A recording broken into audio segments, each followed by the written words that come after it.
ಈ ಪಾಂಚಿನ ಅಳುವಿಗೆ ಒಂದಲ್ಲ 16 ಕಾರಣ. ನೀವು ಪುರುಷರು, ನೀವೇ ಕಾರಣ ತಿಳಿಸುವಿರಿ. ಆದರೆ ಸ್ತ್ರೀಯರ ವಿಚಾರವಾಗದು. ಅನ್ನ ಮಕ್ಕಳಿಗಾಗಿ ಅವರು ಪರ ಆಶೆ ಪಡೆಯಲೇಬೇಕು. ಆತ್ಮ ರಕ್ಷಣೆಗಾಗಿ ಹಣ್ಣಿನ ಸಹ ಇರಲೇಬೇಕು. ಹೇ ಪರಮಾತ್ಮ, ಹೇ ಪರಮಾತ್ಮ, ಇಂತಹ ಪರಾಗ ಸ್ತ್ರೀ ಜಾತಿಯನ್ನು ಏಕೆ ಸೃಷ್ಟಿಸಿದೆ? ಒಳಬೇಡ ಒಳಬೇಡ. ಸ್ತ್ರೀಯ ಬರೋದಿದೆಯು ನಮ್ಮ ಸಮಾಜದ ನೇಮ. ಭಗವಂತನಾದ ಋಷಿಗಳಾಜ್ಞೆ. ಋಷಿಗಳಾಜ್ಞೆ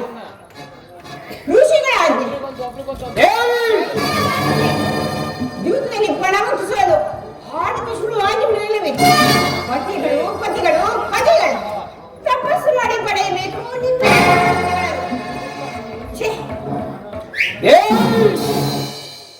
ಅಣ್ಣನ ಒಂದು ದಿನ ಹೇಳಬೇಕದಿಂದ ನಮ್ಮನ್ನು ಸಾಯುತ್ತಿದ್ದಲ್ಲ. ಅಣ್ಣನ ಅಪರಾಧವನ್ನು ಮನ್ನಿಸುವಂತೆ ನಾನು ನಿನ್ನಲ್ಲಿ ಎಷ್ಟೋ ಸಾರಿ ಬೇಡಿಕೊಳ್ಳುತ್ತೇನೆ. ಆಗಿತ್ತು ಆಗಿ ಹೋಯಿತು. ಹೇಗೆ ದುಃಖಿಸಬೇಕು ಕಾರಣವೇನು? ತಿಳಿಸುವೆನು ಸ್ವಾಮಿ. ಆದರೆ ಅದರಿಂದ ಪ್ರಯೋಜನವಾದರೂ ಏನು? ಎಷ್ಟೇ ಆಗಲಿ ನೀವು ನಿಮ್ಮ ಆತ್ಮಹತರಲ್ಲವೇ? ಅದು ಹಿಂದಿನ ಮಾತು. ಈಗ ನಾನು ಯಾರ ಆಜ್ಞಾಧಾರಗಳಲ್ಲ. ಹಾಗಾದರೆ ಕೇಳಿ ಪ್ರಿಯ, ಈ ದಿನ ಹಸ್ತಿನಲ್ಲಿ ದೇವಿ ಮಂದಿರಕ್ಕೆ ಹೋಗಿದ್ದೆ. ಅಲ್ಲಿಗೆ ಆ ದುರ್ಯೋಧನ ಪತ್ನಿ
ಸರಿಯಾದ ಉತ್ತರವನ್ನೇ ಕೊಟ್ಟಿರುವೆನು.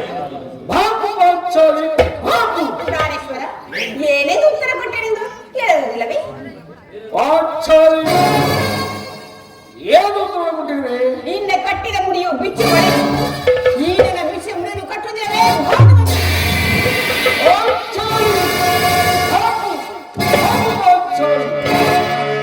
ನೀನು ನಮ್ಮಲ್ಲಿ ಕದರ ಹಾಡುವಲ್ಲಿ ನಿನ್ನ ಚಾತುರ್ಯವು ಮುಗಿಸಿದ್ದೇ ಎಂದು ಭಾವಿಸಿದ ಪಾಂಚಾಲಿ.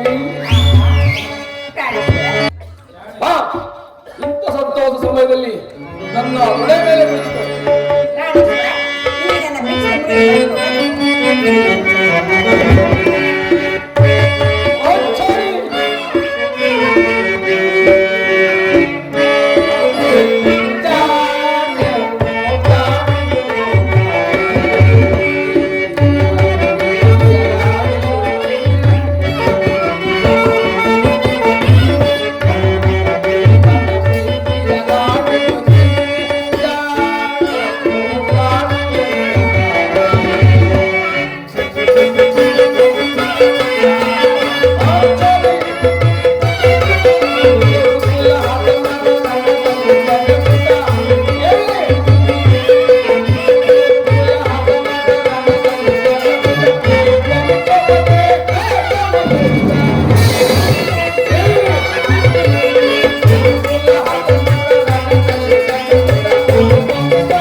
ಸಂಧಿಯ ಪ್ರಸ್ತಾಪವನ್ನು ಕೇಳಿ ಕೆರಳಿದ ಕೇಸರಿಯಲ್ಲಿ ಅವರನ್ನು ಸಮಾಧಾನಪಡಿಸಲು ನಿಮ್ಮಿಂದೆಲ್ಲ ಮತ್ತಾರಿಂದಲೂ ಸಾಧ್ಯವಿಲ್ಲ.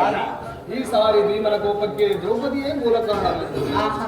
ಕೃಷ್ಣನು ಹೇಳುತ್ತಿದ್ದನು, ಜಗತ್ತಿನ ಸುಖ ದುಃಖಗಳಿಗೆಲ್ಲ ಸ್ತ್ರೀಯರೇ ಮೂಲ ಕಾರಣವೆಂದು. ಸೋದರರೊಡನೆ ಯುದ್ಧ ಮಾಡುವುದಕ್ಕಿಂತ ನನ್ನ ಸಹೋದರ ಭೀಷ್ಮಸೇನನ ಕೋಪವನ್ನು ಶಮನ ಮಾಡುವುದೇ ನನಗೆ ದುಸ್ಸಾಧ್ಯವಾಗಿದೆ. ಸಮಯಕ್ಕೆ ಸರಿಯಾಗಿ ಬಂದಿರಿ. ನನಗೆ ಯಾವಲ್ಲಿಯೂ ಕೋಪವಿಲ್ಲ. ನಿನ್ನ ಹರಿಮಧ್ಯರಾಗಲಿ ಹತ್ತು ಸಾಧಾರಣವಾಗಲಿ ಯಾವುದು ಕೋಪವಿಲ್ಲ. ನಾನು ನನ್ನ ಕಡೆ ಇವೆರಡೇ ಇಡೀ ಕುರುಕೋಲಲ್ಲ ಸಂಪೂರ್ಣವಾಗಿ ನಾಶ ಮಾಡಿಬಿಟ್ಟರು. ಈಶ್ವರ, ಅದು ಅಲ್ಲಿ ನೋಡಿ ನಮ್ಮ ಅಣ್ಣನ ಇತ್ತ ಕಡೆ ಬರುತ್ತಿರೋದು. ರಾಜ್ಯಸಭೆಯಲ್ಲಿ ಸಮಾಚಾರವೇನೆಂದು ಕೇಳೋಣವೇ?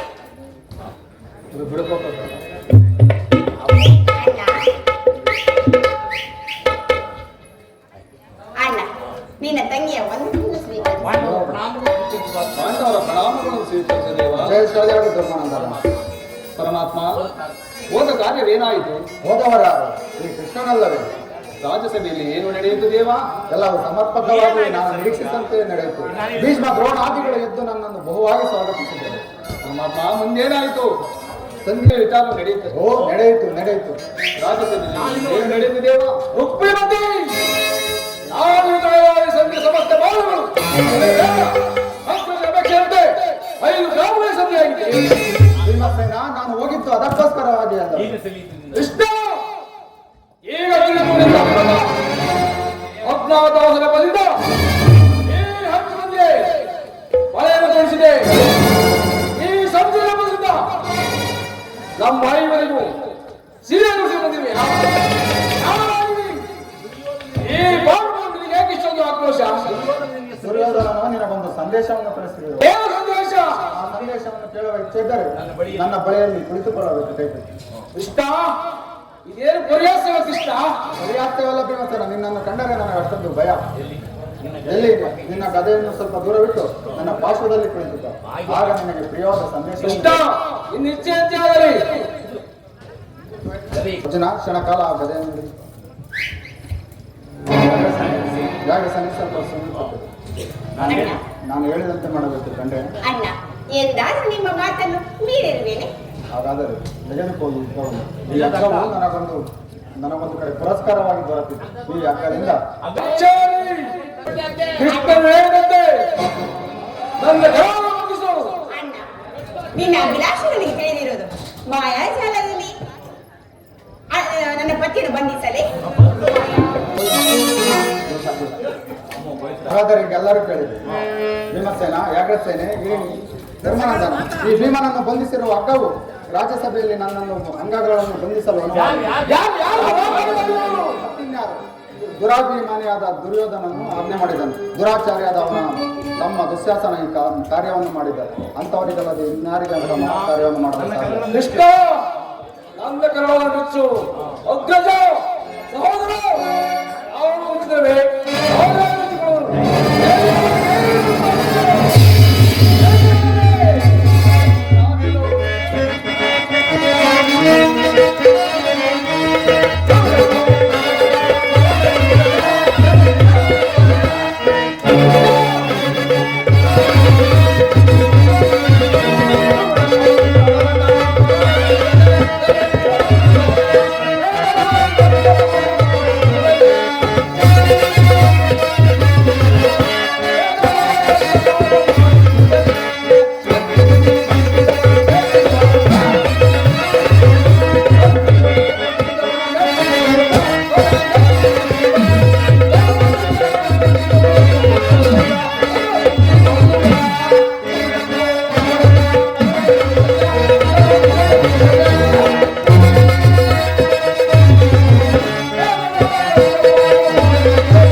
ಿ